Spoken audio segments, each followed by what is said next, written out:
Hi, my name is Bo. Oh, I'm gonna turn down my computer light. That's really bright. And this hair. And if you haven't been on my channel before, I'm a musician. I'm a singer-songwriter, and usually these videos have everything to do with the music and what I'm up to, what I'm writing, why I'm writing. My last live stream was about my Patreon process or journey so far. And this live stream, I'm gonna take a little bit of a, it's gonna be a little bit of a switch up. But I hope you'll stick with it. Anyways, so if you watch this later, just to kind of let you know, I'm gonna try my best not to like stop and be super ADHD about comments early on. The first 15 minutes will be kind of like what I brought to the table, the topics I wanted to talk about, and then I'll take questions and answers, and I'll scroll up to the top and figure out what you guys are thinking about what I'm sharing. And if you have questions or comments about things that are not what I'm sharing, feel free to ask them or say them, all that. But really quickly, I'm going to say hi because I just saw 2 comments from my patrons. Hi, Kenneth. Hi, Heidi. Okay, I'm not going to do that anymore. I promise. It's going to be like, last time I said 10-15 minutes and I went 20. I'm going to be really good about this, about time this time, or I'm going to try. So, okay, I'm going to take a little sip of my LaCroix. Or my LaCroix. Okay, I'm gonna stop being stupid.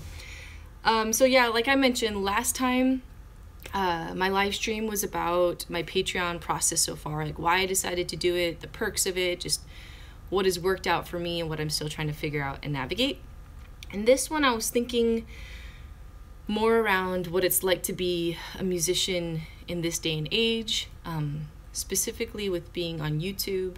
And one of my primary platforms for sharing music is an online platform. It's not, I mean, I'm performing live, but most of my listeners find me online. And that's kind of a strange reality, but it's nothing new. It's just, but it is new compared to maybe generations before us. So, being a musician in this day and age has its perks and its downsides. If you notice me looking down, I actually like sat down and treated it like a homework assignment when I was preparing for this. And I'm a teacher too, so I just have a tendency to take notes and lots of notes. And I really like the, what's it called, the tactile feel. Even though I write notes on my phone and on my laptop, there's something about writing it that I really like. So they're right here. So the perks of being a musician, a singer-songwriter in this day and age, the number of outlets and means of sharing music, just the exposure that listeners have had to different types and variations in tunes, whether it be from different cultures or different subgroups or different styles. New instruments are being invented as bands tinker and figure out the sound that they're trying to create. So it's just kind of a crazy conglomeration. So it's awesome to be able to share with so many people, and it's also a really fantastic thing to be able to glean and listen and take in all these different artists and their creations. And for me, there's just so many ways that you can hustle and share your music and share your thoughts and share your platform on different platforms, which is also, in my opinion, the downside. So there's so many ways to hustle, but because there are so many ways to hustle, it's just really easy to think that you need to say yes to everything. And there's no way for you to completely know in the moment which things are worthwhile and will last and which things will burn up and be sold off and bought off by different companies. And I'm talking particularly online platforms right now and different apps and social networking and music sharing and live streaming and all that kind of stuff. For example, before YouTube was really using live stream, I mean, you had YouNow, you had Periscope, and lots of other different ones, but it was just trying to figure out where should I invest my time and ask people who are listening already to join me there and bring others. Because what if you like put all that time and effort into it and it just blows up, or it's not useful, or it just doesn't work for your sound or your music or your goals or whatever. So to me, that's the downside.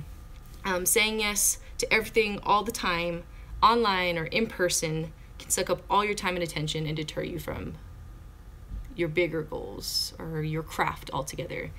And I'm learning that through trial and error. So there's definitely been times where I have researched new methods of music sharing, or I've watched other artists do it, and I've thought, that's it. I need to do that. I need to be there also. And I've thrown in energy there, and then realized that it was sucking the life and the time and the resources out of other platforms or means of sharing that were much more meaningful, valuable, and conducive to what I was trying to do. So yeah, trial and error. So that being said, I'm always trying to figure out how to hustle. And I mean that in a positive way. When I say hustle, I don't mean it in the way like trying to cheat people out of their resources.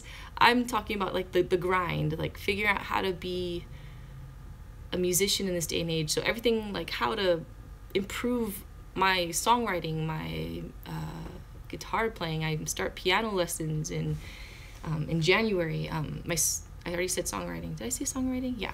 So not only how to improve in my craft, but how do I intentionally share what I have to offer in a way that listeners can tune in and join in. And I'm a strange combination in that I'm a high school teacher and a musician. I don't think that's strange, actually. Lots of people do that. I made that sound like that was really unique. It's not. But for me, it is a strange balance of time and energy and, you know, my own resource. So the hustle is very important to me, and I have to be really diligent with it. Like I have to look ahead and do research and make sure that what I throw myself into, I mean it. And that as soon as I figure out that it's not a good way or a good place to be, that I get out as soon as possible. And while I do all this research, there's a lot of different things that I stumble upon, and Tyson and I, he's really good about when he reads something, he'll share it, send it my way, and I'll peruse it and be like, yeah, that's something I haven't done, I'll check it out. Or I am actually using that platform, and it's been, and we just talk about like the pros and cons of using it. And I decided to highlight 3 things that I've read recently about like apps or technology that's being used. I'll explain a little bit about what they are, like the textbook definition, just in case you are not using them. My students who watch this are gonna laugh so hard because I'm gonna give like the Webster's dictionary definition of some of these apps, and it just sounds so lame. Like it's not at all what people using the app refer to it as. But anyways, so I'll define it, I'll tell you how I use it, and then I'll share a little bit about why I chose that topic to share about. So the first one, Snapchat. Snapchat fail. It came to mind because I went on a field trip this past weekend with some of my students. I work with like the student council, the ASB, and they had a leadership conference in Seaside, Oregon. And on the way back to school Monday, so we stayed the night, we're riding in our little short bus, and we were talking, and I brought my guitar, so we were talking about playing some music and stuff. I can't remember what we were talking about, but all of a sudden, a number of students just like screamed, and they're like, Snapchat's down! And there was this panic that ensued, which made me chuckle, and not because I don't care about my students, but just seemed like a huge response to something so seemingly small. But Snapchat was down, or something went awry, and people weren't able to continue their snap streaks with others, and they were afraid to lose their streaks, and it was just chaos. So for those of you who don't know, I'm pretty sure everyone watching this will know, but just in case you're watching this and you're like, what in the world is the Snapchat? I just called it the Snapchat. Google defines it as an image messaging and multimedia mobile application. They say mobile? Mobile. So there are live stories that you can document, short little videos, show people what you're up to, what you're doing, who you're hanging out with, what you're eating, all of that crap. You can follow your friends, you can follow celebrities. That's probably the perk of that. You can talk with friends individually or in groups. You can use their filters. You can send stories and pics, and it can be saved. And obviously there is that intrigue of you can send pictures and stories and so forth that will disappear-ish. So I'll just leave that one there, you know what I'm talking about. How I use it to share stories, usually if I have family visiting, or if I'm home, or if I'm on the road, or if I'm at a show, whether I'm playing or I'm going to see someone play. Like, I'm going to see Noah Gunderson and Phoebe Bridgers play. I will probably be posting portions of it on Snapchat and on Insta stories, just because you're like, hey, look what I'm up to, or look what I've been looking forward to. Or often, like, the people that mean a lot to me, they end up on those stories. Yeah, I use filters for live story music updates. I share like upcoming gigs and live stream information there, just kind of like whoever's listening, whoever's looking, here's what's coming up. It's like mini, I feel like documentary is too big of a word to use for this, but it's as if every little human being on Snapchat gets their own little documentary. And if people are interested, they can tune in. And if they're not, they don't have to.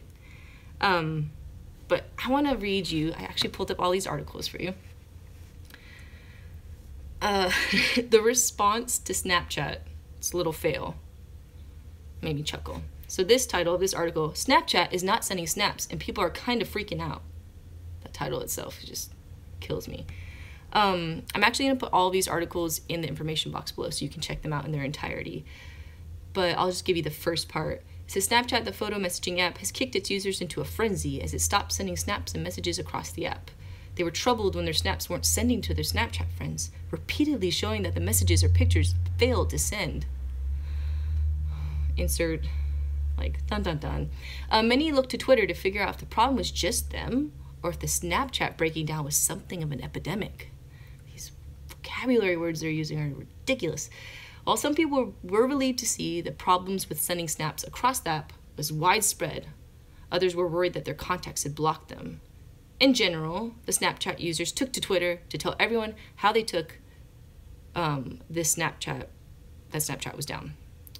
I'm not going to include this article. This article is poorly written. So I'm just going to read you some of the snaps. I can't read all of the snaps because some of them get pretty freaking angry. So this one's just, at Snapchat support, hi, why can't I answer my snaps? And then like tears. This one, about effing time, if I lose my streaks, I'm gonna cry. One that's not here that I read said, a young man was interviewed and he said, I'm just very upset. Just very upset. It's one of the most disappointing things that's happened to me. I'm sorry, I'm sounding unempathetic. It was just a crazy responses to this. Joe said, when you come to Twitter to see if everyone else's Snapchat is down, tears, Snapchat ain't working, so everyone prepare for 572 tweets about it. My Snapchat is being an a-hole this morning and not sending snaps. Is Snapchat down or has everyone blocked me? The world's ending because Snapchat isn't working. And then on and on. Complaints, concern. I think my favorite are the concerned ones. Not even the complaints, but the outright like, will someone please give me an answer because I think the world's coming to an end. It's just an amazing amount of activity around the app and more concern than maybe I've seen about issues that really, really, really matter. Anyways, it sounds like I'm like dissing on Snapchat, but I'm not. It is there. I've been able to utilize it for my purposes. I realize that there are pros and cons to any of these things. I do value being able to kind of like stay tuned with some of the people I admire that aren't in my immediate circle to see what they're up to, what they're listening to, what they're spending their time on, and who they're spending their time with. Like anything, it can get kind of creepy if you start to live in the world of the app. A little unhealthy. But yeah, I'm going to put the article so you can laugh the same way I was laughing. The next one, Twitter ×2. If you're on Twitter, I have some suggestions of people you should follow. And if you have suggestions, you should share it with me too. But we'll get to that. So, for those of you who don't know Twitter, like if you're my grandma and grandpa and you don't know Twitter, that's okay. No judgment at all. But I'm going to tell you what it is. Twitter is an online news and social networking service where users post and interact with messages called tweets. There you go. That's a dictionary definition of it. So you can look for breaking news, entertainment, sports, politics, retweets, quotes, threads. And these are by everyday people, celebrities. You can see trends going on. Think of like that hashtag, the Me Too movement, things like that. So why I'm on it, for personal use, I really like the quick access to breaking news, business, world news, politics, theology. Often the original tweet character count was 140. You couldn't get a whole lot of content or substance there, but often it would be some sort of attention-getting tweet and then a link to an article or a resource that you could read and read further before you retweet. I also just really like funny tweets too, like stupid ones, funny memes, ones that make you go, oh, that's sweet, that puppy is really cute, and that puppy crying is even cuter. I share music links from YouTube, on Twitter. I said twice in that one statement. So it does promote a feeling of connectedness. Some promoters that, like in live gigs or even if you're collaborating with other people, they'll tweet at you, and then you can share with a retweet, share ideas, news, music, quotes, anything. All those things that help express more about who you are as a whole person, not just as a musician in my case. But I use it more just to like connect with to see what other musicians are up to, where they're playing, to share my stuff out there, just another platform. But also I think with my retweets and who I'm reading and who I'm posting, it's probably more of my way of rounding out who I am. So instead of it always just being music posts, I try to share some of my music information, hustle about what I'm up to, Patreon, live gigs, YouTube, stuff like that, live streams, but also stuff like, this is a book I'm reading, or here's an author that I think that you should be listening to, or these things are going on in the world, along with the Snapchat fail, this is going on in our country, or this is going on just beyond our country, and there are tangible things that we can be doing to respond to it. So I just feel like it provides or an opportunity to round me out.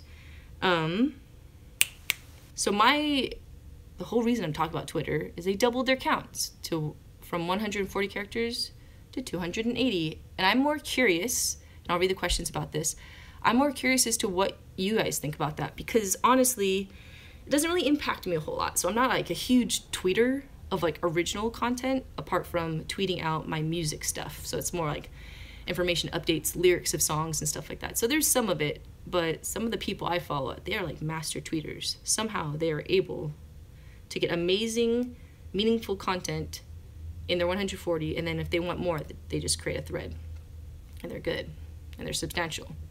But not me so much. So I don't really feel like the character change, the Twitter ×2, really has a huge impact on my own use of Twitter, but I'm really curious as to see how it's going to play out in other people's use of it. People were all about it today, sharing their opinion, laughing at it. So yeah, comment and I'll respond to it. But I'm curious, what do you guys think? What kind of effect do you think that will have? Will it be positive, negative, combination of both? Well, whatever. And then last but not least, I might be able to keep it I'm going to keep it within 20 minutes. Before I move on to the last and the third one, I'm going to put it's so sloppy. Some of the people that I follow on Twitter, again, that I think you would benefit from listening to, hearing their processes. Anyways, I'll put that below in the info box after this. Last but not least, another thing that I've been reading and listening to as I've been pursuing this music hustle. First, I mentioned Snapchat and then Twitter. This last one has to do with empathy, which seems like a kind of a little rabbit trail away from technology. But before you go there, I'm talking about empathy as described by the Microsoft CEO, and I might mispronounce his name, Satya Nadella. If I'm incorrect, please forgive me. And I should have said that out loud before we started this. So Tyson sent me this article earlier this week, and he knows that within my teaching career, especially within my Intro to Leadership class, one of the big characteristics that we spend a lot of time on, that we've always returned to, is the is the need for empathy within good, effective leaders. And I've felt like in my own experience so far in life that often empathy is seen as kind of like that soft skill, like it's nice if you have it, but it's been more interpreted as like a weakness. You're just a doormat. People walk over you. You feel too much and it gets in the way of reason and rational thought, all that, which they're unhealthy versions of empathy that become more enmeshed. But I'm talking about like the ability to take on others' perspective and to consider and to feel what it would be like from the other side. So the Microsoft CEO, Satya Nadella, in an article when he was being interviewed, he talked about the huge value of empathy within business. So I'm going to point out a few things that I read in that, and I'll include a link to the article below. So let's see, where did I put? So empathy is valuable in business, it's valuable in relationships, and a lack of it is dangerous to our families or workplaces and governments. And he pointed out how like the empathy, and we talk about this in my class too, that it's not just this badge that you did one task and you're like, boom, empathetic forever. There is a deep need for it to be grown and cultivated and developed in people, and it's kind of like this constant, you can't just arrive at it one day and then never have to practice it or develop it in the future. So a couple things that I pulled out of his article: challenges can push you to become more empathetic. They definitely push you to be a better listener. He talked about his experience, not even just in Microsoft as a CEO, but as a father, and 2 of his children have grown up with physical disabilities, and that has been a huge lesson and challenge, but he believes has made him a whole lot more empathetic, and definitely a better listener. One of the statements he made is, if I look at what Microsoft's core business is about, it's about being able to meet the unmet and unarticulated needs of customers. It's the core to the innovation agenda of the company. So for him, his business will thrive best, and the numbers are showing that he's doing a good job. If it's people, if it's innovators, whoever makes up his team, if they're able to consider and weigh out the unmet and unarticulated needs of customers. And I value that. And I know it sounds like, yeah, you just want to know what people want so that you can manipulate them. And, well, I guess, yeah. So in its worst form, it's not empathy. It's it's just pure manipulation. But in the way that he's articulated it, even in his interviews in person, in his writing, in his book, it's definitely his feeling as people, if we can do a better job of listening and approaching challenging conversations or relationships, whether they be personal or business, with the mindset that we're going to listen and try to perceive what their unmet and unarticulated needs are, that we would be a lot better off. So businesses would maybe be, his business would thrive better, or relationships would thrive. And for me, this affects how I go about planning this life of being a musician and a teacher. And then all the other identifiers that I am is like, how am I planning about the future of my music and in my writing and in how my teaching, how the interviews, how do I make sure that I am forever developing and cultivating empathy, and that every aspect of who I am, that leaks out, or that's evident. Anyways, these are just things that interest me. And if they interest you, let me know. Or if you read other articles about Snapchat's fail, or Twitter doubling its characters, or Microsoft practicing empathy in their business plan, I'd love to hear it. Okay, that's it. If you just tuned in right now, I'm doing a live stream, and the first 24 minutes was just me bantering about the hustle. And now I'm just curious what kind of questions you guys have or comments about what I shared. I will try to answer them. I don't claim to know how to do it all.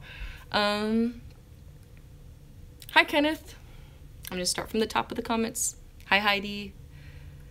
Mandarin or Taylor. I don't know what your name is based off the handle.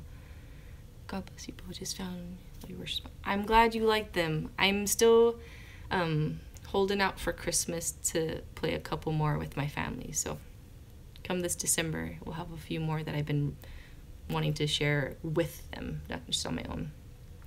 Hola, Charlie. Dennis, you should sing So Will I. Who is that by?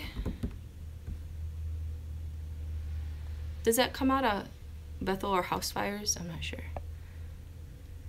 And Luna. Hi, Luna. Is it Iber? I'm not sure if I said that correctly. Dure? Mr. Ms. Dure? I just wanted to say hola and hello because you said so. And Charlie, hola, say hola. I did. Fabrice, watching from France. Hi, what time is it there?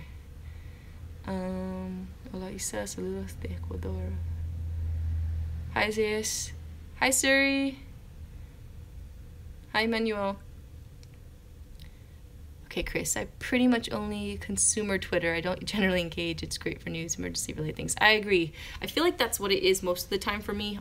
I don't really produce a whole lot of original content apart from sharing out right now, like where I'm playing at next, or new YouTube videos up, or here's a patron perk, or I'm collaborating with this artist. And a lot of it depends on where other people are at that I'm working with or collaborating with, if that makes sense. So if someone that I'm working with has a grander Twitter platform than I do, then it would make sense to connect with them there and maybe utilize their connections. But yeah, I don't have a whole lot of original content on Twitter. I rarely contribute. I wait till I'm passionate enough about something before sharing. I'm more amazed by the Twitter comedians. They're so witty. Yeah, they are. I do a lot of laughing by myself, and that goes for Snapchat and Twitter. I know 100% that I don't utilize it the way that most of my students do, and I'm okay with that.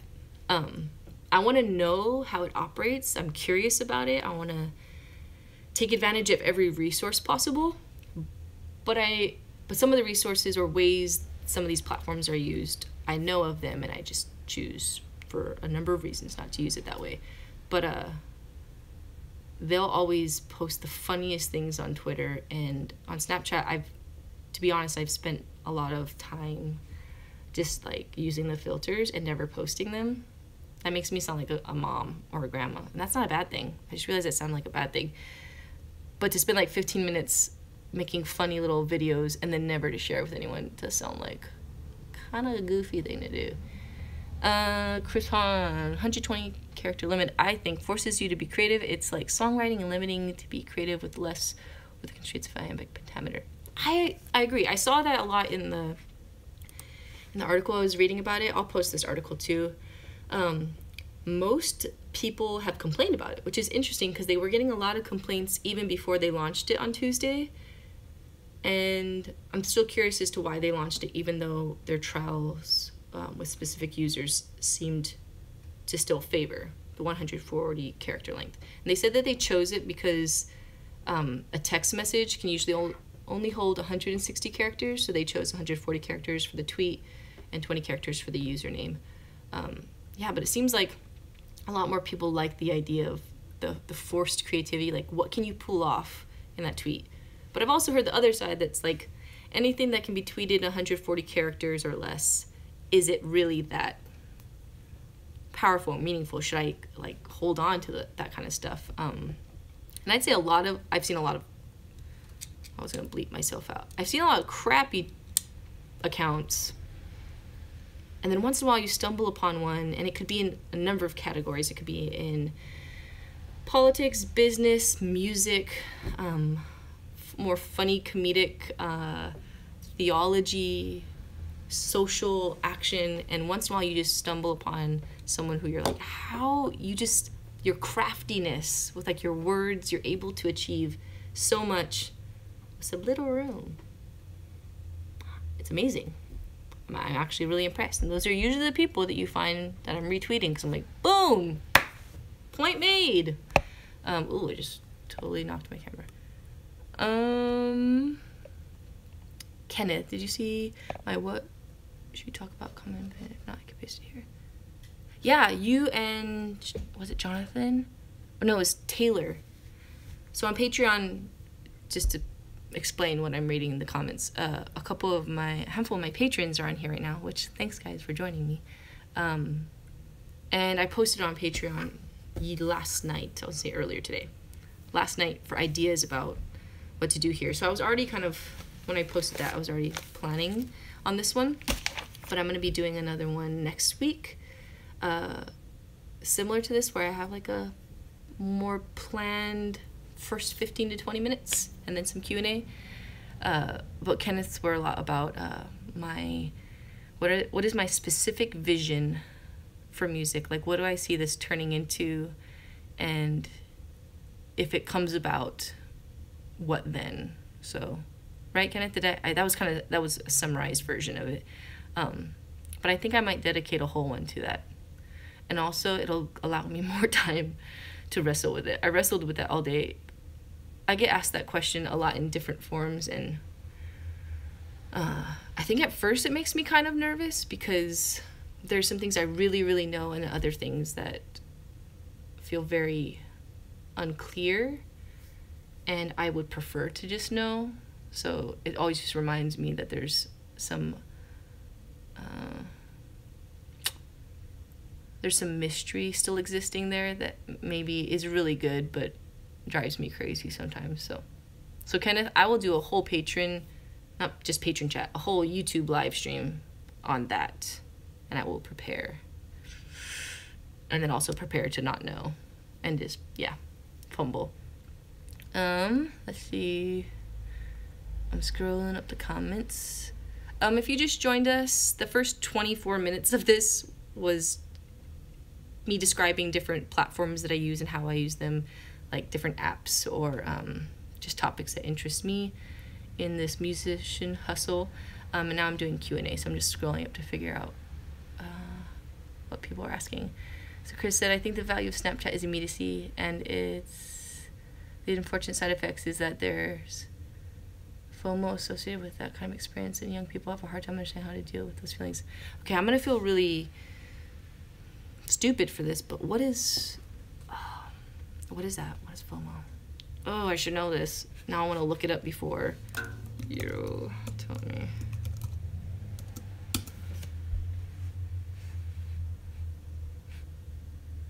Anxiety that an exciting or interesting event may be currently happening elsewhere, often aroused by posting on social media website. Yeah. Sorry, now I'm going to read that again with that, knowing what that word means. Unfortunate side effects is that there's a FOMO associated with that kind of experience, and young people have a hard time understanding how to deal with those feelings. Yes, I agree. So my chuckle, I feel like I need to disclaimer this. When my students went into a panic, or not all of them, some of them were like even one of my students said, Snapchat's irritating. I hate Snapchat. I could care less. Or like, live and let live. They're like, if it's gone, it's meant to be. So not everyone fell apart. It was more the tweets that I was reading that were kind of making me laugh. And it is actually pretty funny to me. But I do understand, especially with working with teens day in and day out, I understand that there is value to it to them. Even if I disagree about where they place their time and resources and value and who they are, I do get that even if I disagree with them, it's still really felt when they feel disconnected or like they're missing out, or they're behind, or whatever the case. So yeah, how's that for a disclaimer? Let's see. City Strong, Amanda Cook does So Will I, in response to earlier comment, and you were wondering what's... Oh, thank you. Yes. I have heard that song.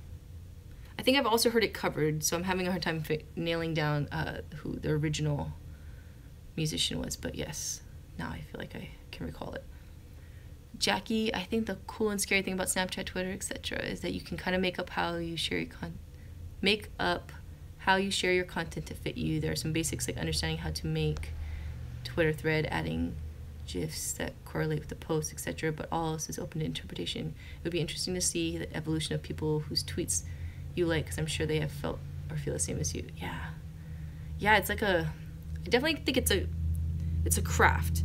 It's not where, it's one of those things at the beginning when I mentioned the downside of being a musician or a creator in this day and age is that there, even though there's so many platforms that you can share and find people who might value your content, there are just so many things pulling for your attention, new developments, like you should come on this platform, or you should share it here, or you get those random emails like we're starting a new music sharing platform, and you should jump on board, and you're like, I mean, I don't want to miss out, but I also don't think I can divide my efforts anymore and still maintain quality content and be true to it and be able to make sure that I'm not spending all my time managing the hustle and not actually growing so that it's worthwhile still to the people who are partaking of it.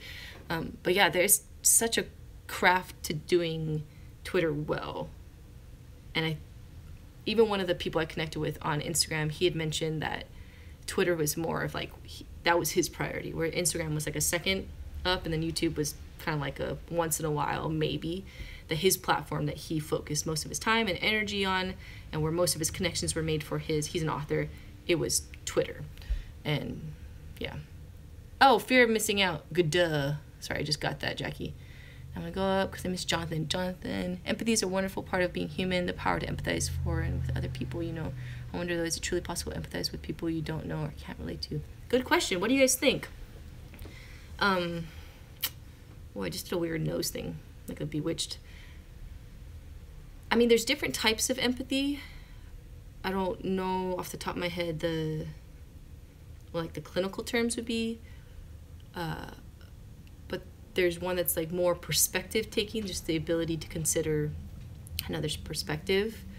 There's more compassionate empathy, where it's not just considering the other person's perspective, but it's actually trying to feel with and be with. But yeah, growing up, I'd always been told that the difference between sympathy and empathy was you could feel for someone, but you had not personally experienced that happening in your life. So there was no like real reservoir of experience that you could pull from and be like, yeah, I know how you feel and I can be with you in this. And that empathy was when you could feel with because you had experienced it. And then further on, like in probably the college years, and then when I first started teaching, those definitions, I don't know if they changed or if they just broadened them because I was old enough to have those conversations. I don't know.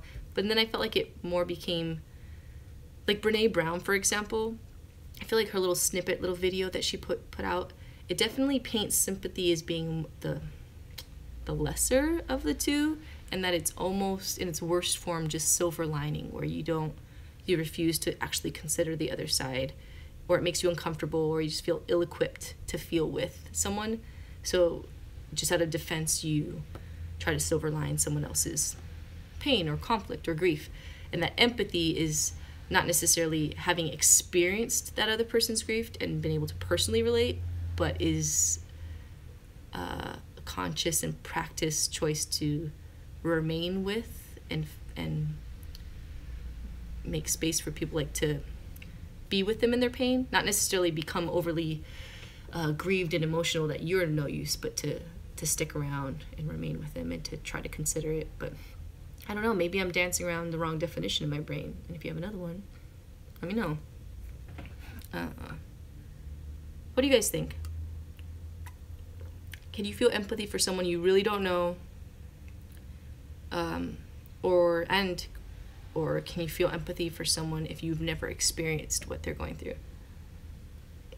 I suppose it really does depend on how you define empathy. But I think that our human experience that there will definitely be things that we can't relate to, and we should admit to it. So when we don't know, we shouldn't be like, oh, I know how you feel. If you don't know, if I don't know, don't say that. Let it be quiet or awkward, or just remain with the individual and suffer with them. But I feel like for a lot of things, even though we haven't experienced specific events just like another person, we have experienced disappointment, we've experienced loss in different forms and degrees. We've had loved ones hurt in physically, emotionally. We've seen relationships fray and fall apart. Excuse me. We've failed. We've been disappointed. Did I say disappointed already? Anyways, all those things, I'm not saying they're all great learning experiences, but they can prime us and soften us to a degree that when we see that in a child in Syria, that obviously we can't be like, I know exactly how you feel. Like, no, we don't. But I have been afraid, and I have been really scared that I'd be like on behalf of the health and safety of my family. And if I've just felt like a tinge of that, man, if I was in their shoes, if the perspective was switched up and I was there, like, that would just be like, that would wipe me out. And then I feel like we can feel with and have space for people then. I don't know. That's my thoughts on it. Not very eloquent, but let's see what you guys say about it.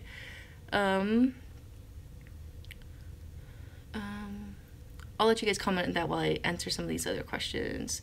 So City Strong, side note, when I first read the title and it says 100 billion times, I thought to myself, oh nice, they're just gonna repeat this over and over. Totally not.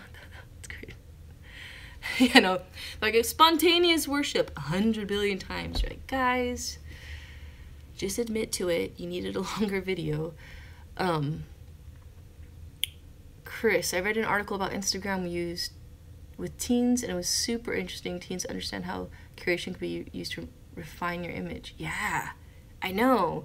So when people are like, oh, social media is for like mindless drones, like, you might have differences on the value of it or how it should be used or how often you should be on it and the content shared or previewed. But these individuals, I feel like usually it's us always looking at whoever's younger than us, that they're just like mindless drones absorbing content. And you're like, or they're intentionally shaping their identity, and whether that's good or not, that's up for debate. But or that you might have an opinion about that, but there's still a lot. They're very intelligent about how they're going about it. And there's a skill to it that it's very impressive. It can be really scary, but it's impressive. Kenneth, favorite John Mayer song? Go. Ooh. So if you guys don't know, Kenneth is like a major John Mayer, like, I don't know what the right word, fan doesn't seem right. He's like John Mayer's best friend, but John Mayer might not know it, but they are best friends. I don't know John Mayer the way you know John Mayer, so I'm gonna say either Slow Dancing in a Burning Room, I covered that, I know, that's a cop-out, and then, is it Daughters? Daughters, be good to your daughter. Fathers, be good to your daughters. Oh, fudge. Okay, wait.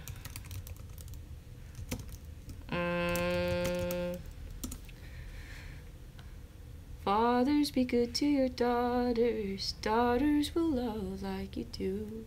Girls become lovers, turn into mothers. Mothers, be good to your daughters too. Yeah, that's the one.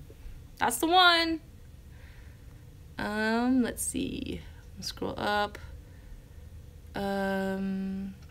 Chris, they will set limits for, like, they have to get a certain amount of likes within a certain amount of time or they'll delete. Yes, I see that with my niece. If my niece is watching this, I love you, and I know what you're up to, and I think I understand, and we should chat. That way, all they're left with is curated list of that and only have high amount of likes. I've totally noticed that. I've seen students do it. I felt tempted to do it, where you're like, oh, that one didn't do so hot. Kind of don't want it up there, because some people are like, what happened there? Ooh, that's a fail.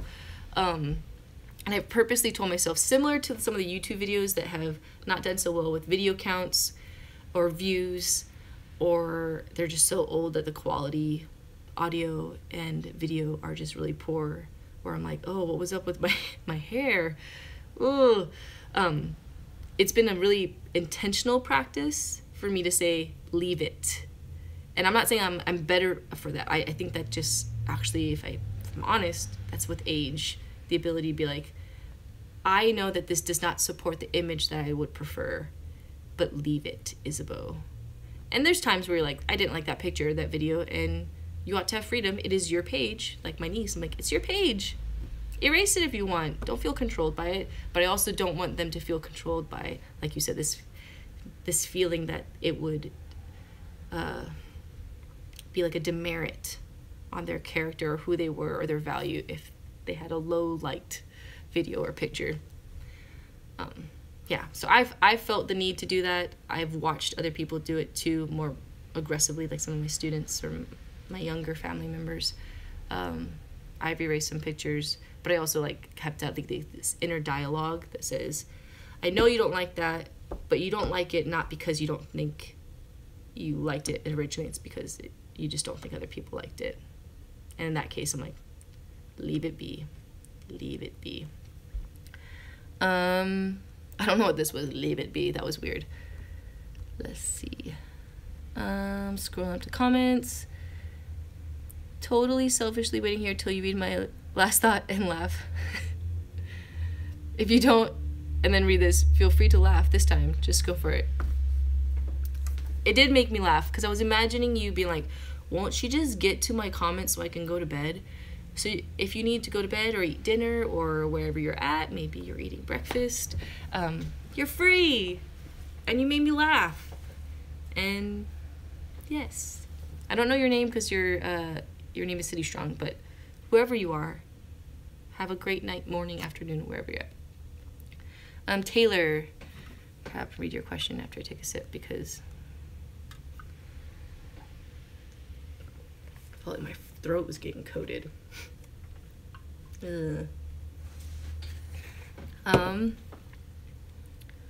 Taylor, good question, Jonathan. I feel we might not all have the same experiences, but we generally feel the emotions that come with different experiences, so in that way we can empathize or sympathize. Yeah, I think I might need to nail down definitions, because I would hope that, I felt like this with my students too, that sometimes we'll discuss, we won't really argue, but I feel like we're just kind of talking past each other.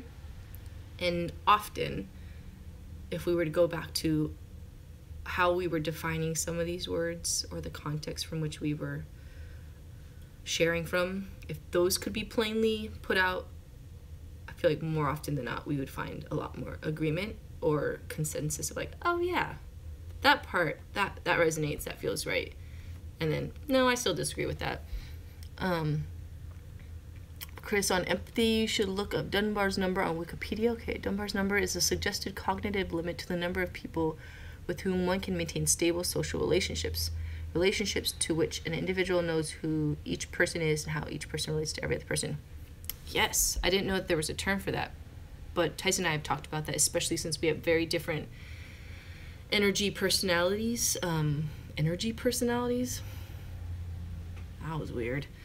Being that I'm much more extroverted and he is definitely much more introverted, and how we go about developing some of our deeper relationships and then some of our, like the tiers of relationships and how many people you can actually know well and be known well by.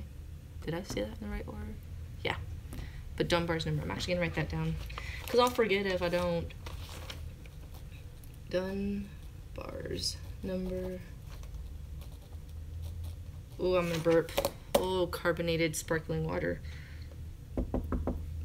I knocked on my desk. That wasn't me burping. Taylor, that's an interesting concept. Yeah. It makes sense. I don't know. It makes, and then fix my hair. It makes sense that we can't know everyone deeply. There's just not enough space. I remember, I think my first conversation about that was with my mom in high school, because it was not just my immediate friend group and family group, but I think it had been when I was reading about some of the stuff going on in the world at that time, in our country and then overseas, and just some of the more grievous ongoings in like extreme poverty or disease or corrupt governments left unchecked and all the implications of that. And it's just this feeling of like, it's gonna make me sound like such like a angst teen. The weight of the world felt really heavy. I'm like, how do you ever respond to all of this?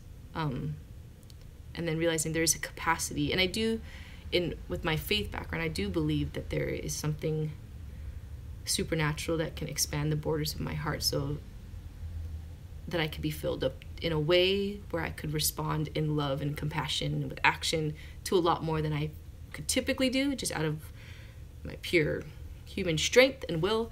But with that, I do believe that we are intentionally crafted, and to think that one individual could know all and know all deeply and respond to all needs, that sounds a whole lot like a savior. And I am not one. And I may have like struggled with like that kind of savior complex growing up, and there's still tinges of it. But yeah, I'd be curious to see what like studies have been done about how like the diminishing returns, like when you think that you can know more people, like do you just get spread so thin that no one really gets a good share of you? I don't know. Anyways, interesting thought you brought up there, Chris. I follow you, I heard so far. I don't know who you are because it just says FBCCR, but thank you. If you're following me here on YouTube or subscribed, that's awesome. And a little side note, I just learned this from Jackie, so shout out to Jackie at Hey Jackie Beauty. Got you, Jackie. But when you subscribe, if you click on the little bell, that's when you get the notifications.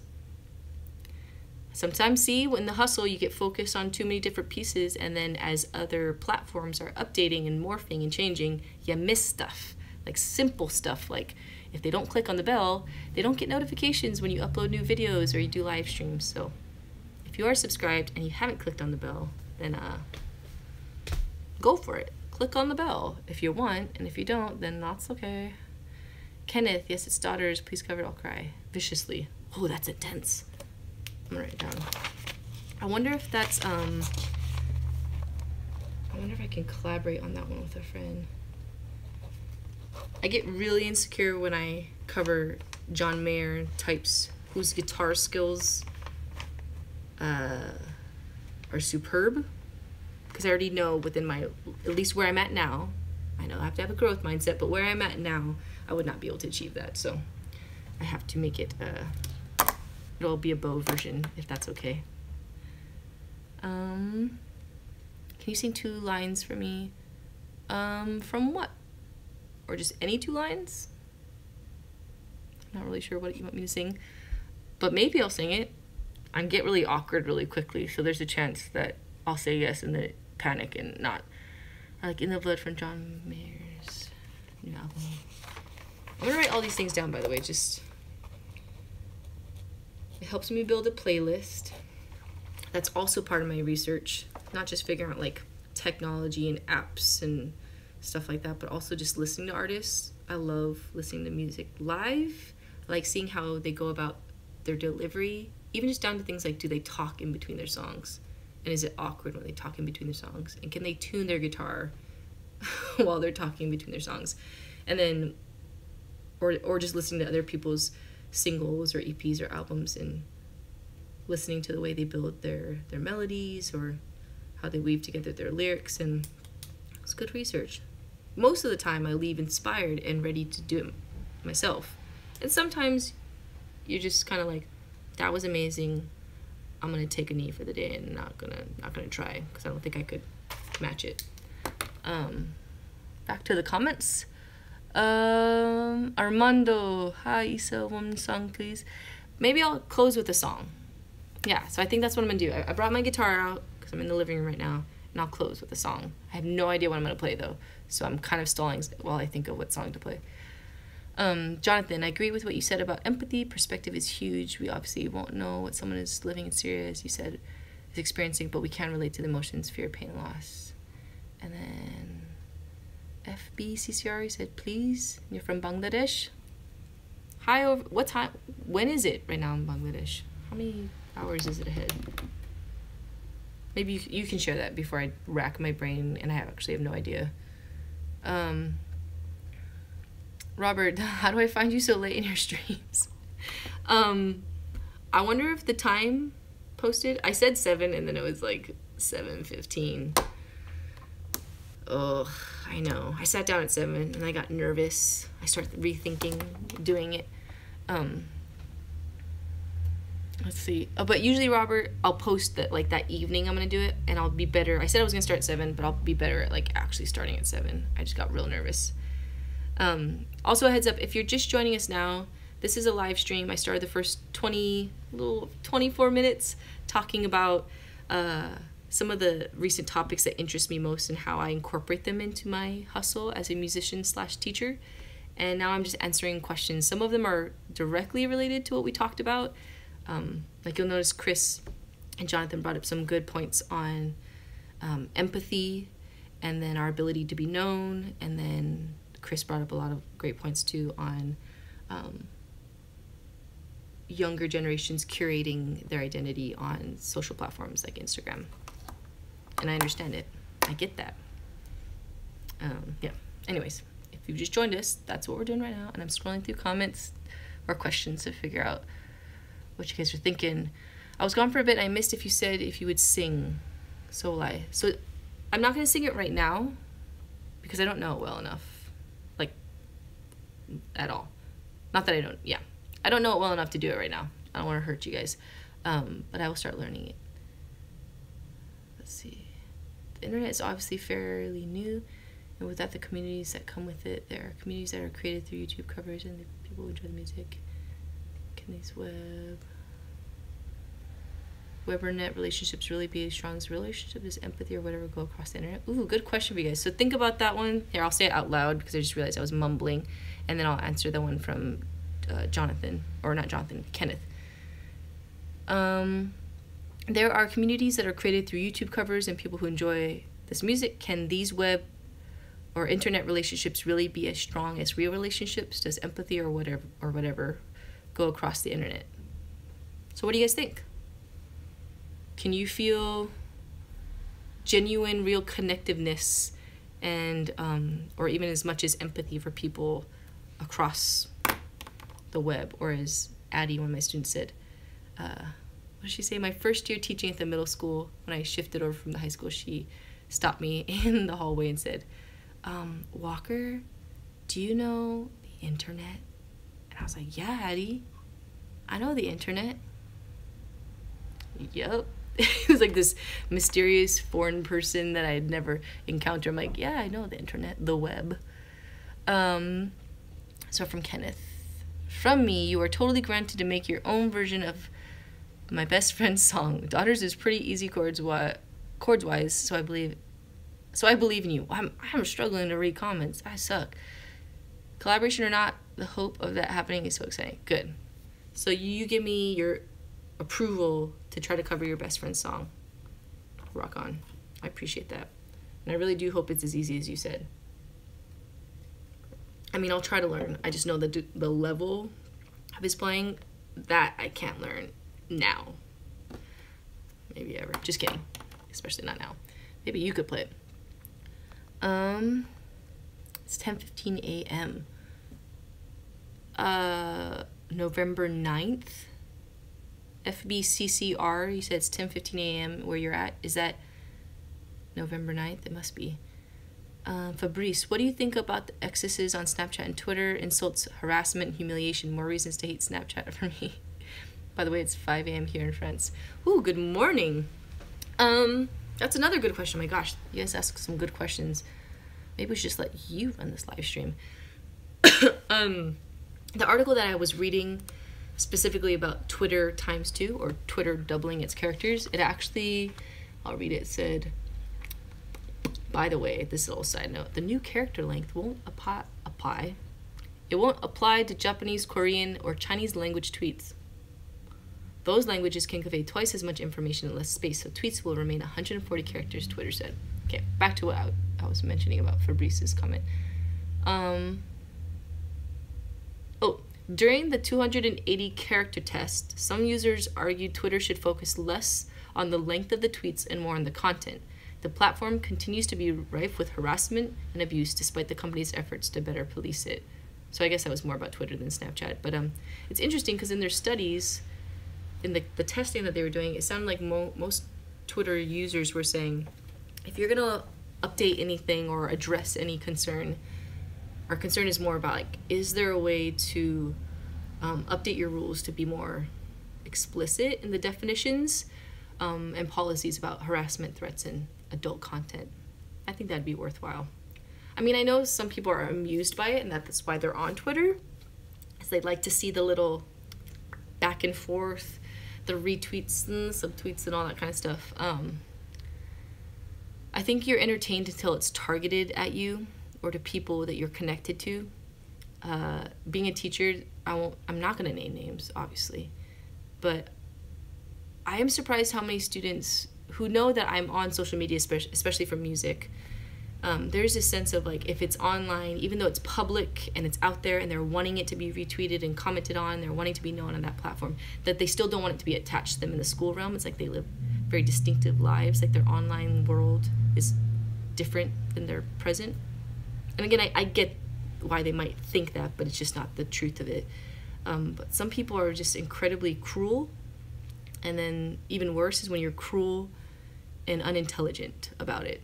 So I hate mean tweets. They're just stupid. Some of them make my blood boil. Some of them, I don't engage students, especially in that manner. But I have had conversations with students, and I love them dearly, in person about stuff that I see flying online if it's public. Especially if they're students, I mean, only if they're students that I have like a connection with where it would make sense for me to say, hey, this is kind of confusing. Like, you kind of claim to be this, and then this is kind of like, you know, bullying. It's mean.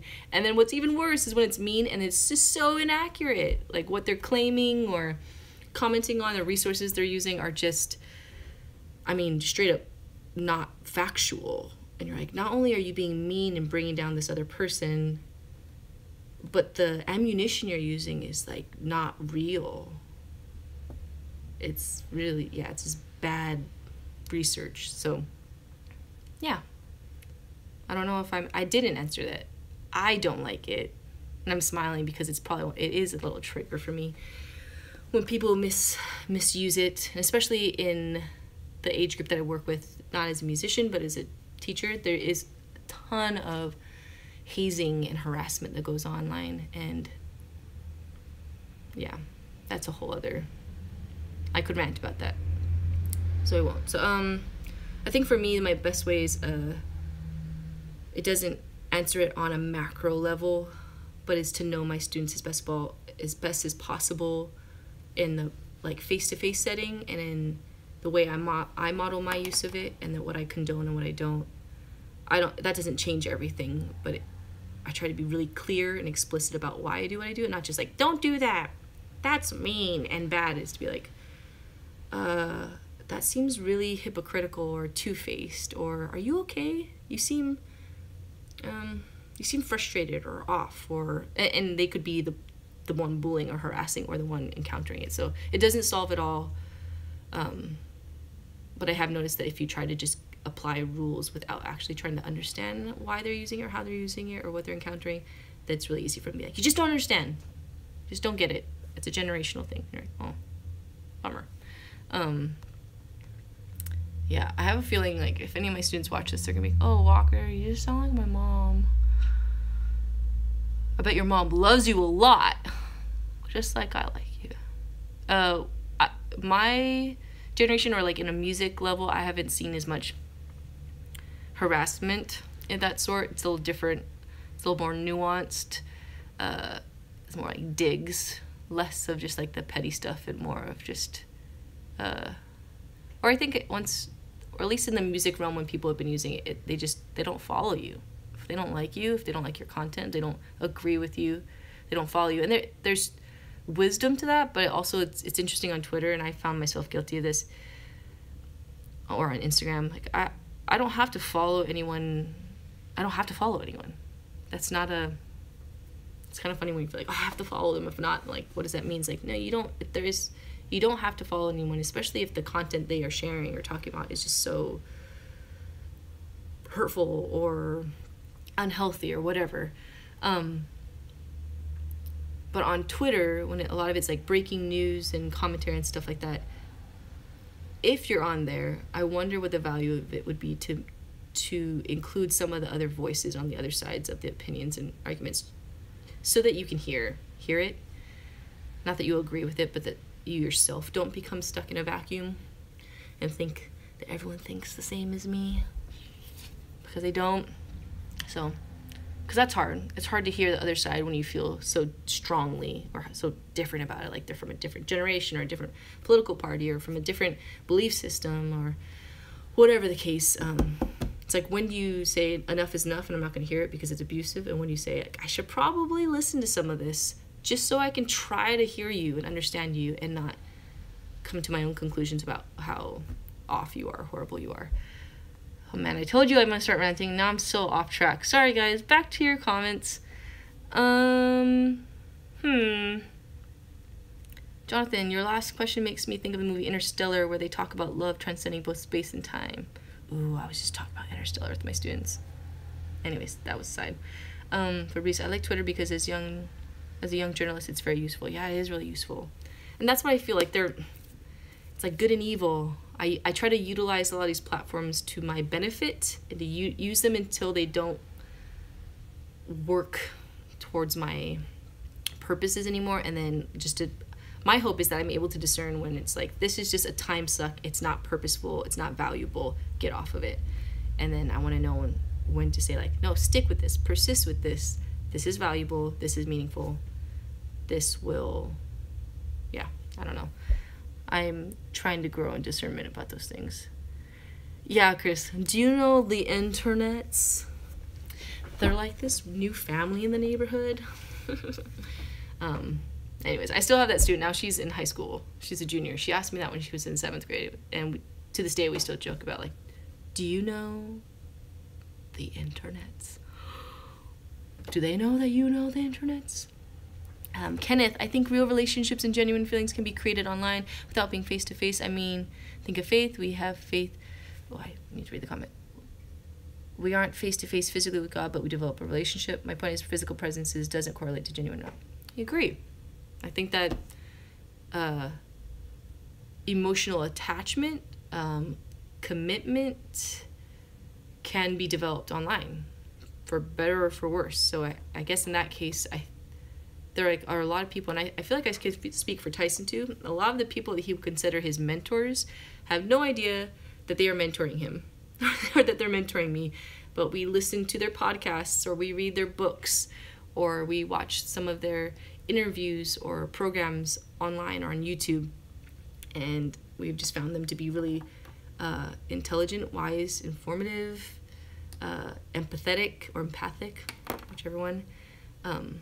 And there's just the connection where we start to feel with them, and what matters to them starts to matter to us, or already mattered to us, and maybe that's why we connected with them. So yeah, I think it might be different. I think there's a difference to being able to have the person in your presence. Like, proximity can mean that relationship can happen all the time, even when the phone or device isn't on. But as far as can you feel and know and connect with someone across the internets, yes, I agree. Twitter, it's not just about updating the rules, it's also about enforcing those rules. They've been really inconsistent about enforcing them. Chris, can you go more on that? Like, do you have any examples? Not because I doubt you at all, but because you seem like you might know more about that. Jonathan, I love Interstellar. Maybe it has more truth in it than fiction. The idea of love and human connectivity reaching beyond space and time is beautiful. I also agree with Kenneth. Great point. Right, like I feel connected and feel a certain level of friendship with Bo when we've never met, but it's real and genuine. Hey, Kenneth. What was this weird? I keep doing this. I just want to say I'm sorry. This is like the emoji I use quite a bit. This one, the laughing one, and then this one. I feel like those summarize me. Like laughing, face palm, fist, or yeah. Or sometimes a thumbs up. That feels kind of cheesy, but I use it still. Yeah, I think the internet just puts certain limits on our communication because we communicate in many ways, like body language, physical contact, which can't always be expressed through the web. You share it with someone. Oh, I'm reading the rest of it. It's about emotion and intellectuality. I learned a new word. You share with someone. It may be limited, but it's not disingenuous. If anyone's wondering who's watching this later, I'm reading comments. This is the end of the live stream, and I just want to make sure it doesn't look odd that I am touching the screen and scrolling up. Speaking of mentors, have you guys heard of Ravi Zacharias and his organization Arzim? I have not, but now I will. Arzim. Maybe we could talk about it next time. We'll see. I can't post links in chat. Duh, my bad. But Google Twitter's suspension of... Oh, Rose McGowan's... Yes. So I mentioned that too about like when I was talking about the purposes or the value of Twitter is being able to get quick access to things that are trending and like kind of filter through them. So the whole Me Too... I know she didn't start that, but she was a huge part of... Why am I blanking on his name? Weinstein. Like she like... Wasn't she like the main person behind the moves towards that? Or like outing him? Rose McGowan epitomizes the site's most infuriating problem. Rose McGowan suspension. Guys, I have a long weekend coming up, so I'm literally gonna get to listen to all these songs and read these articles. I love Ravi. I'm reading one of his books right now. Sweet. What are you reading, Chris? Just curious. That wasn't a snooty question, like, what are you reading? It was like, can I also read that book? Edgar, you are my... Oh, I feel cheesy reading this. You are my favorite. Dios te bendiga. Thank you. Gracias. I'm glad that the music is worthwhile to you. If you guys are just tuning in, this is a live stream. It's towards the end of it. The first 24 minutes of it, I address some of the things that are most interesting to me in this musician hustle and the platforms that I use and how I use them and why I use them. But mainly I focus on some of the more recent events and changes. For example, Snapchat's fail recently, Twitter's increase in character count, and then Microsoft CEO's commentary on empathy within business, just overall the value of it.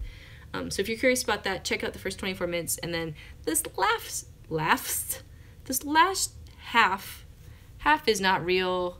This last hour has been us talking about everything from harassment on Twitter to Instagram curation to empathy and connectivity over the internet. So it's all over the place, but I think it's really good. And if you see my finger scrolling, it's because I'm looking at comments, and that's just weird, but I have to do it. Hi Siri, you just connected. It's okay, you can rewatch it later. I'm actually gonna play a song now to close this out, and I think I know what I'm gonna play. So I'll be right back. I'm gonna get my guitar.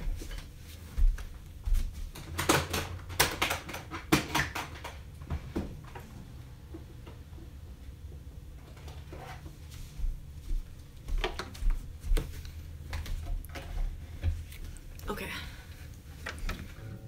So I'm gonna play you a newer original. It's also copy on depending. Okay, let me tune up while you guys continue. I really love that you're asking each other questions and answering each other's questions. It's kind of like, it's gonna seem unconnected, but it is.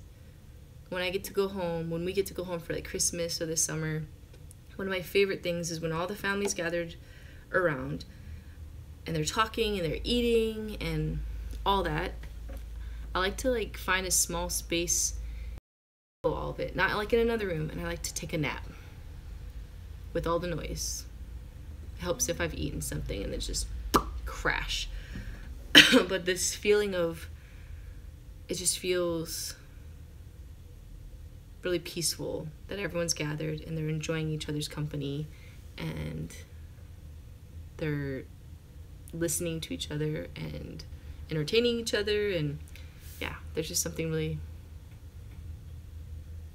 about that like lulls me into a nice little sleep, and then I love waking up and it's still happening and then I can join in rested. It's just, yeah, it was great. Yeah, I'm gonna play an original. I'm worried that my voice is tired. It's sounding so fake. I'm gonna practice this. One of the more awkward things in the live gigs is my inability to tune while talking. So in between sets, I'm always negotiating with myself about how much do I say. I don't want to be cold and awkward, but if I talk, then this happens, this. So it's always like, don't talk too much, Isabel, but say something so they know that you're not a robot. And don't try to be funny, but don't try to be too serious. It's like, yeah, that negotiation is going on my mind every time. I feel like I've gotten better at it, but not that much.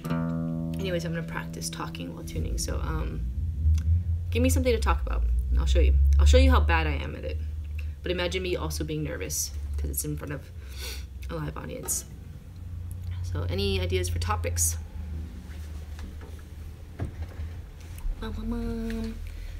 Topics for this experiment. You could say, and now I will tune. Jackie, I have done something like that where I'll be like, and now I'm going to tune. I am going to tune. You love your Budapest cover. Thank you. That's all I'm saying. Oh, I was just thinking of a topic that I could pretend to talk about. Oh, yeah, I could pretend to talk about while trying to tune to show you just how challenging it is for me. But John, was that John? Who's, yeah, it was John. Tell you about the song. That makes sense. I don't know why I didn't just think of that myself. So this song, I'm gonna pretend that I'm at a live gig, so watch this. I just got really nervous. Oh, so it's like genuine role play. That sounded weird. I'm gonna pretend. So I am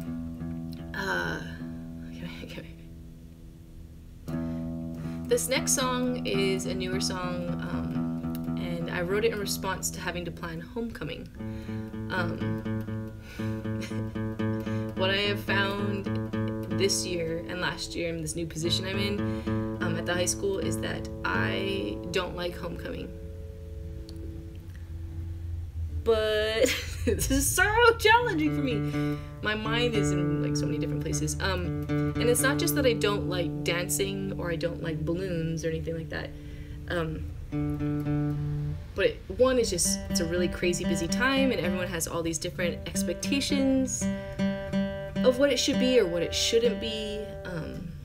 So you already know going into it, there's no way to please everyone. And then if your school has any sort of dysfunction, I feel like events like homecoming really magnify any of that dysfunction. I'll just leave that there. Anyways, I love my students, the ones who helped me plan it, the ones who were a part of it and honored on things like the court. Love them to death, and they looked great, looked beautiful, did a great job in all the planning.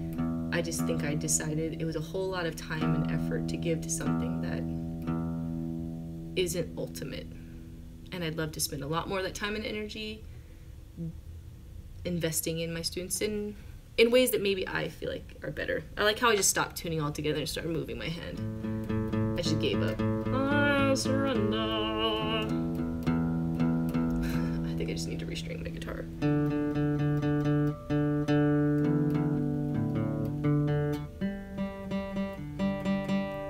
Or I just stopped talking.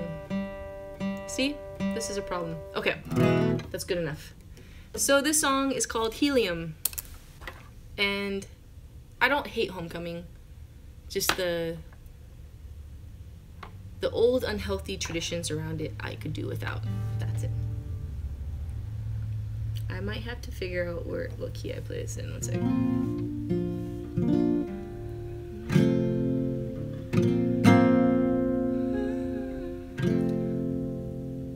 I need to burp. Okay, so if you just joined in, I'm gonna play one song. This is a newer original, and then I'll close out from there.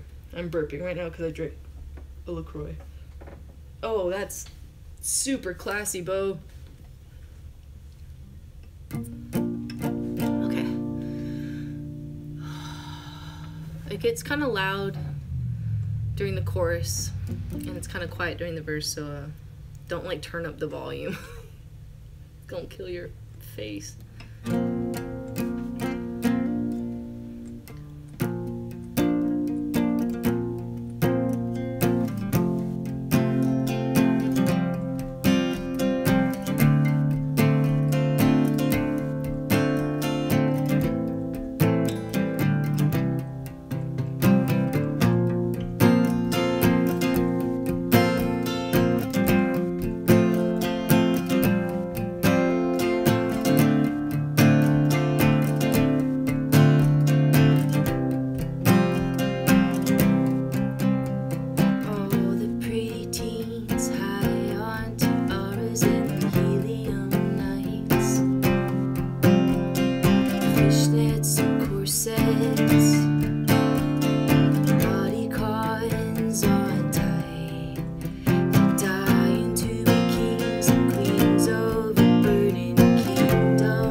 that's it. And I made that really awkward the way I ended it, but my voice held on just long enough-ish. Okay, so just in case you couldn't hear it, for patrons, I'll be recording that one soon. I'm just trying to find a way to sound-wise capture the where the song goes and not just completely like blow out the mic on just the chorus. So I'm trying to improve upon how I deliver it so that the recording is worthwhile. But yeah, I'll post it on Patreon first. But lyrics-wise, I'm just gonna say it out loud real quick. All the pretty teens high on tiaras and their helium nights, fishnets and corsets, body cons on tight. They're dying to be kings and queens of a burning kingdom. Burn it down. Burn it down. Not with anyone in it, obviously. And then it says, you're gonna be alright, you can dance how you wanna. You're gonna be okay, even if you stay home tonight. And then, oh, the second verse, I completely forgot it, and I don't have my songbook out here, so I just repeated the first verse. And I'll have to write that on Patreon once I get it. Maybe I'll put the lyrics up tonight, you guys. And then the bridge is just all the lies they sold you. They said this was everything. All the lies they told you. They said you were everything. And then, you're gonna be alright. You're gonna be alright. You can dance how you wanna. And I also meant, I feel like that might be interpreted as like, I don't know. Has anyone been to a high school dance recently? I remember my high school dances. They were, they were pretty a little hot and heavy. They have continued in that direction. And I wasn't actually in that lyric trying to be like, just keep doing your thing. It was more like, my bias is I think that there's a lot of dance moves that have yet to be danced by a lot of my students because they are afraid that it would make them look stupid. And you're right, they would probably look stupid, but they would be so free and it would be so fun. And that's what I meant. Like, you're gonna be alright, just dance how you wanna, like, twitch a little, do like the Elaine from Seinfeld, or jump around, fist pump, or, I don't know, spin, or if you can really actually dance really well. But, yeah. Anyways, okay, I'll look at your comments and I'll say hello, farewell.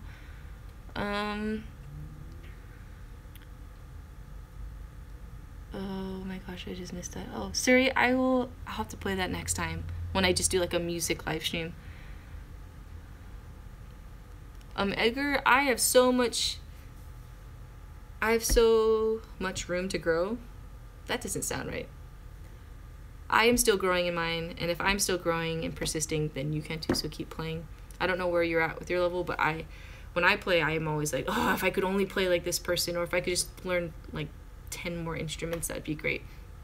And what it takes is a lot of me not avoiding it because it's uncomfortable and just persisting. So congratulations, you have time to continue and practice.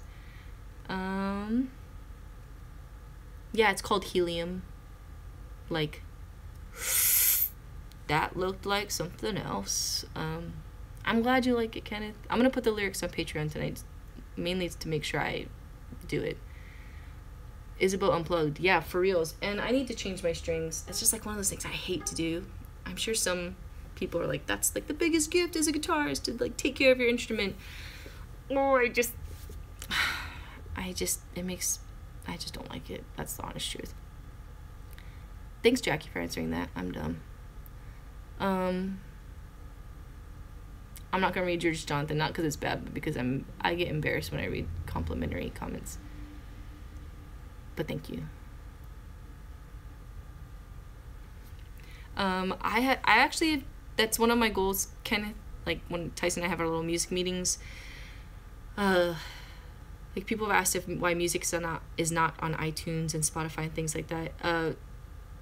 My only, like, to be honest, it's easier to keep it on Bandcamp. That's the truth. And easier in the sense that there's some steps that I would have to take that I have not been in a position to take yet, or it would just be challenging in time and resources and money, to make sure that what I have is quality enough,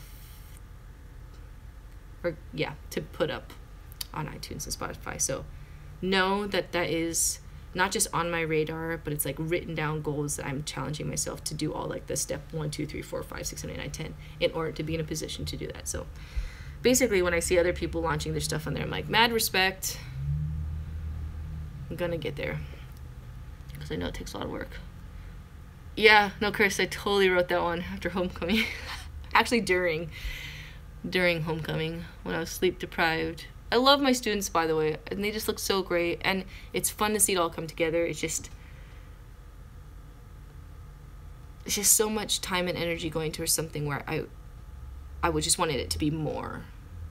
Like, if I looked at the equation, it just seemed like the input didn't produce the output that I wanted, and sometimes the output is often the intangibles for me, like the conversations, the breakthroughs, the greater inclusivity and buy-in for the right reasons and all that.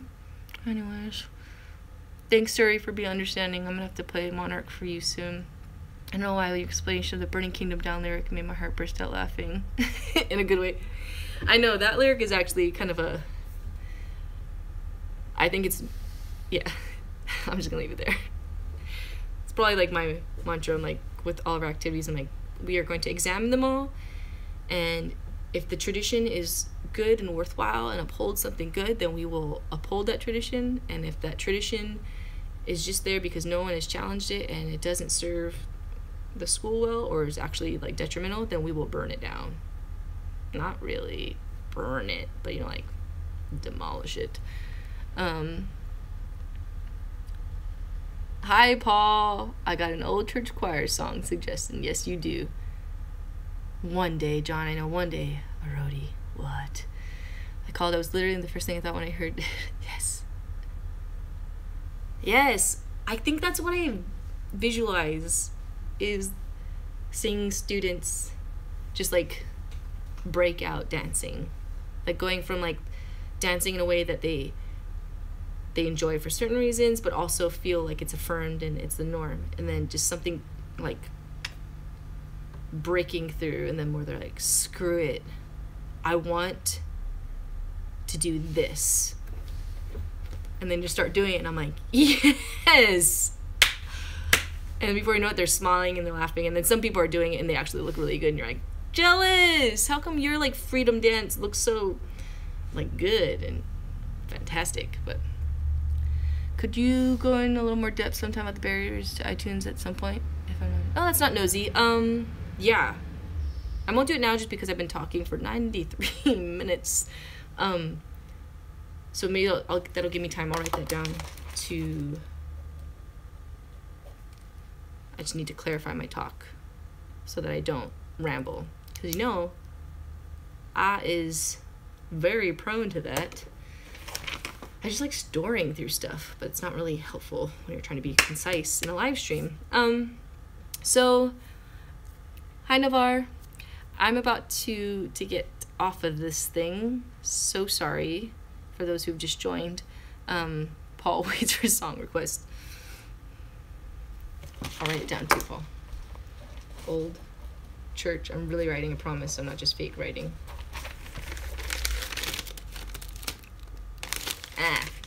Okay. So as a summary, if you just tuned in, thanks for tuning in. I'm sorry that you're missing most of it. For those of you who have been not just watching and listening, like tonight felt like conversational. It was good. It was like a roundtable discussion minus the roundtable and full of the internets. But for those of you who just tuned in, the first 24 minutes, I talk about Snapchat, Twitter, and Microsoft CEO, and then we moved more towards Q&A. And the conversation was really rich tonight, and I'm really appreciative of those who tuned in and, yeah, participated. It's very good. If you don't know this already, which a chunk of you here do know that, which is just really special in not a weird way. I made that sound like I was teasing you guys. But one of the ways that I'm able to continue doing music or investing more time and resources and trying to figure these things out is through the platform Patreon. And Patreon is like a combination of Kickstarter and YouTube. And it's just a way to support artists. And you might get there and decide not to support me, but there are so many creators on there musicians, artists, brilliant science minds, techno whizzes. That was weird. People who are most worthy of your attention and support. So head over there just to just be curious and find other people, but I'm there too. You can find me there. All the links are below. I'll put the article links below. The ones I'm using, they're just like summaries of them, but you can find a lot more if you're interested in it. And I'm going to go prep some of these t-shirts that I'm sending out to patrons, so yep. I'll talk to you guys later. Come find me if you want to continue the conversation. Come find me on Patreon or Instagram or Facebook or Twitter and Snapchat, but just remember my Snapchat stories are pretty basic, and they're often just me playing with filters. So yeah, thanks you guys, I appreciate it. Have a good night, sleep well, or good morning to those of you in France, and yeah.